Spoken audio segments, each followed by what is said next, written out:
Hey everybody, welcome back to When Harry Met Board Games. I am Harry. Don't forget to hit the like button down below and subscribe to our channel. But today we are going to be talking a impromptu top 10, my top 10 games to play remotely. Due to the circumstances in which we are living today, lots of us have lost some of our sources of gameplay. Some of our, favorite people to play with, our friends, our gaming groups are no longer accessible to us due to the quarantines and this pandemic in which we're living in. So lots of alternatives have been presented. Lots of people are focusing on solo play. Lots of people are talking about games you could play on tabletop simulator or similar platforms. I am focusing on the tangible, physical, analog experience of board gaming because to me the tactile experience is very, very important. The visual of seeing who you play with is very important. And while I'm very lucky to play lots of games with my wife, I also like playing games with other people, in particular my nephews and niece. And I've had the fortune of being able, thanks to modern technology, to be able to play games with them via WhatsApp and the FaceTiming video conferencing feature there. And it's not the same, but it's able to recreate some of the experiences, some of the banter, the talk as we play, visually be able to see them while they could see me and what I'm doing, and also just be able to have the tactile experiences. Now, a caveat for this top 10 list that I'm working on, the premise is you and whoever you're playing with over the phone has to have a physical copy of this game, right? Because it's not going to be fun for one person or group of people to watch another person or group of people touch and manipulate all the pieces for them, right? So as long as you and whoever you're playing with has another copy of the game, I find that these games would work in this situation. And some of these games I've actually already played with my nephews and my niece in this type of situation over the phone on WhatsApp and the video feature there. So here we go. My number 10 is basically all roll-in rights, right? Some of my favorites are Roll Through the Ages. I like Encore, King Domino Duel, which is new. These are games that are easy to play because technically they're, multiplayer solitaire. And you just have to have, a copy of the pads or whatever you're writing on. And some dice. So if you both have the copy of the games, you'll be fine. King Domino Duel and games that involve dice drafting might be a little bit more tricky, but you could still easily do it over the phone. My number 9 is good old classic Catan, but I would say that to play Catan over the phone, you probably have to eliminate from the development cards, you would probably have to eliminate the hidden victory point cards because, you're going to have to work with, you can't work with two separate decks because then the balance of the game would be thrown off. And you can't have necessarily someone flip the card over for you because then they would see that it's a hidden victory point and it wouldn't work for you. So I would eliminate either altogether eliminate the development deck, but that's probably not very practical because that eliminates one of the options of the game. But I would at least eliminate the hidden victory points from the deck. And that's number 9, Catan. Number 8 is good old Agricola.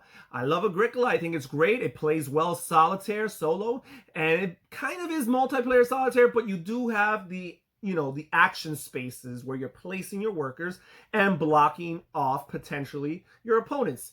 I would say that to play this over the video conferencing or over any video application, I would say that it would be best to eliminate the cards. Just for the sake of, again, separate decks and, people having the same cards in their hand. And also just it's harder to keep track of what other people have played. It's too much information to interact with, over the video interface. So I think that it probably would be best to leave out the cards from Agricola. But other than that, I think the worker placement will work just fine. Players could take a glimpse of the players' boards and see more or less what direction they're going in, and also, see the main board and see what spots they can go to. You would probably have to, use each other's pieces to place it on your own individual representations of the board, just to keep track of what everybody's doing. So that is my number 8, Agricola. Now we move on to my number 7, and that is King of Tokyo. And I've actually played this with my nephews over the video, and it works very, very well. The one thing about this, and probably one of the reasons why I didn't rank it higher is because it's hard to get into the spirit of King of Tokyo over the phone, right? It's just not quite the same. It's that kind of game that you want to be there next to your opponents as they're rolling the dice. You want them to be next to you as you're rolling the dice. Yeah, you can see the die roll if you place the camera, accordingly. You'll be able to see each other's dice rolls and to some extent feel that excitement and that pressure, but it's not the same over the video. So that's my number 7, King of Tokyo. Number 6 game is El Grande. Yes, El Grande. Now, preferably with 3 or more players somehow. Maybe 2 live in the same home. Maybe a 3-way video conference. I don't know. It can make all the screens smaller and probably harder to keep track of things. Not too sure about that. But definitely I feel that from a gameplay, mechanically speaking, I don't feel like the mechanisms interfere or are affected by it. You have your different action cards that you're selecting, but they're all face up and visible and available. And it's just a matter of placing pieces on the different regions of Spain. Now, you might be wondering about the cube tower in which you put your little, caballeros in the castillo, right? That's not a problem because at the end of the day, that information will become public information at the end of each scoring round. And not only that, but according to the rules, when you first place those caballeros in the castillo, you need to announce how many you're placing anyhow. So you're going to need to tell your opponents. Now, yes, sometimes you could always count on the fact that maybe they weren't paying attention and they forgot. And they're more likely the tangible touching of your pieces might increase the chances of a player remembering how many caballeros they put in the castillo, but that's a petty reason to not want to play this in that sense. So that's my number 6, El Grande. Now we move on to the top 5 best games in this scenario. And my number 5 is Ticket to Ride. And this is another game that I've played several times in the last couple of weeks with my nephews and niece. I find it to be very functional. There is a lot of maintenance or upkeep, right? Because on both sides of the conversation, or again, if there's multiple people, conferencing in, you're gonna have to, each player or each person is gonna have to be responsible for their own board and for placing all the trains down on every spot and, keeping track of the score. Now, here's the thing you might be wondering. What about the destination tickets? I think that this could work only with Ticket to Ride base game and Ticket to Ride Europe, in particular, if you have the 1910 and the 1912 expansions, respectively. Because what the 1910 and the 1912 expansions add, among other things, are a separate deck of destination tickets. So I find that if you have your own set of destination tickets and somebody else on the other side or a group of somebody else's on another side have their own set of destination tickets, I find that there will be no interference and there will be no balancing problems, right? There won't be that conflict of 2 people getting the same exact destination ticket, which would totally and utterly ruin a game of Ticket to Ride. So there is that. Yes, there is a problem in the sense that we've played it with a communal, lineup of cards. So basically when we play, it's always their end has the official lineup of cards that you can select from. And I'm drafting basically from their cards. And what I do is I ask them to grab me a card. I tell them what color, and then I look through my own cards and I make sure I grab the corresponding colors from my deck.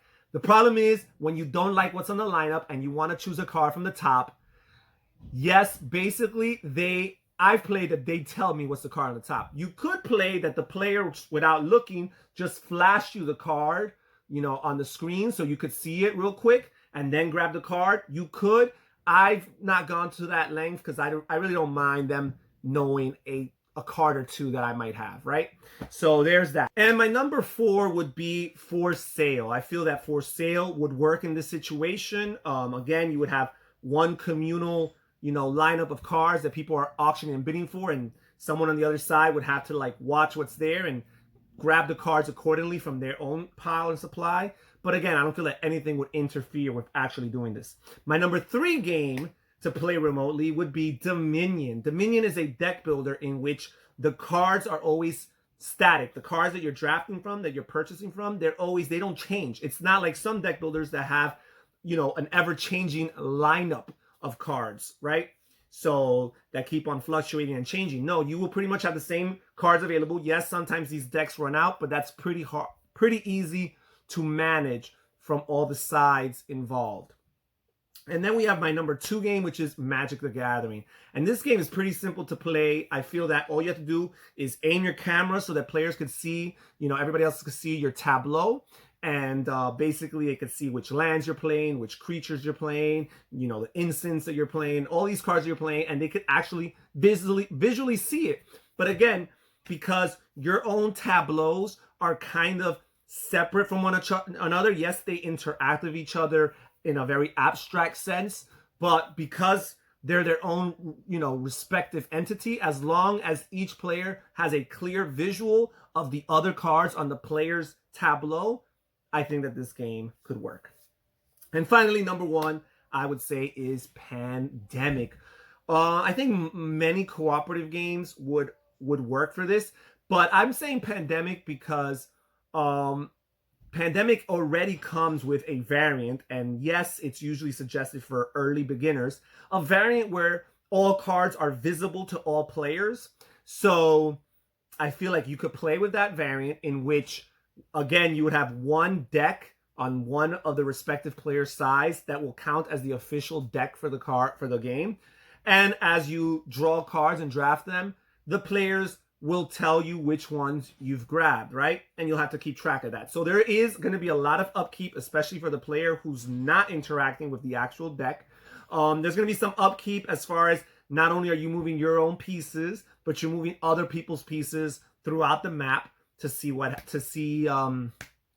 they're at, to keep track of where they're at. There's going to be some upkeep because you're going to each have to place the virus cubes on the individual spots that have been infected. So there is a lot of upkeep, but again, I think the cooperative nature of it all and the fact that hidden information is not as important or as crucial as in some other cooperative games, I think that lends itself to making this work remotely. And again, there might be lots of other cooperative games that, fit into this situation and work. So this could be just a placeholder for cooperative games, kind of like my number 10 was a placeholder for Roll and Rates. And that's it. Those are my top 10 games to play remotely. I know it might sound boring to some of you all, and for some, Tabletop Simulator is the way to go. Online play is the way to go. I know that for me, I love being able to engage and interact with the people that I'm playing with visually,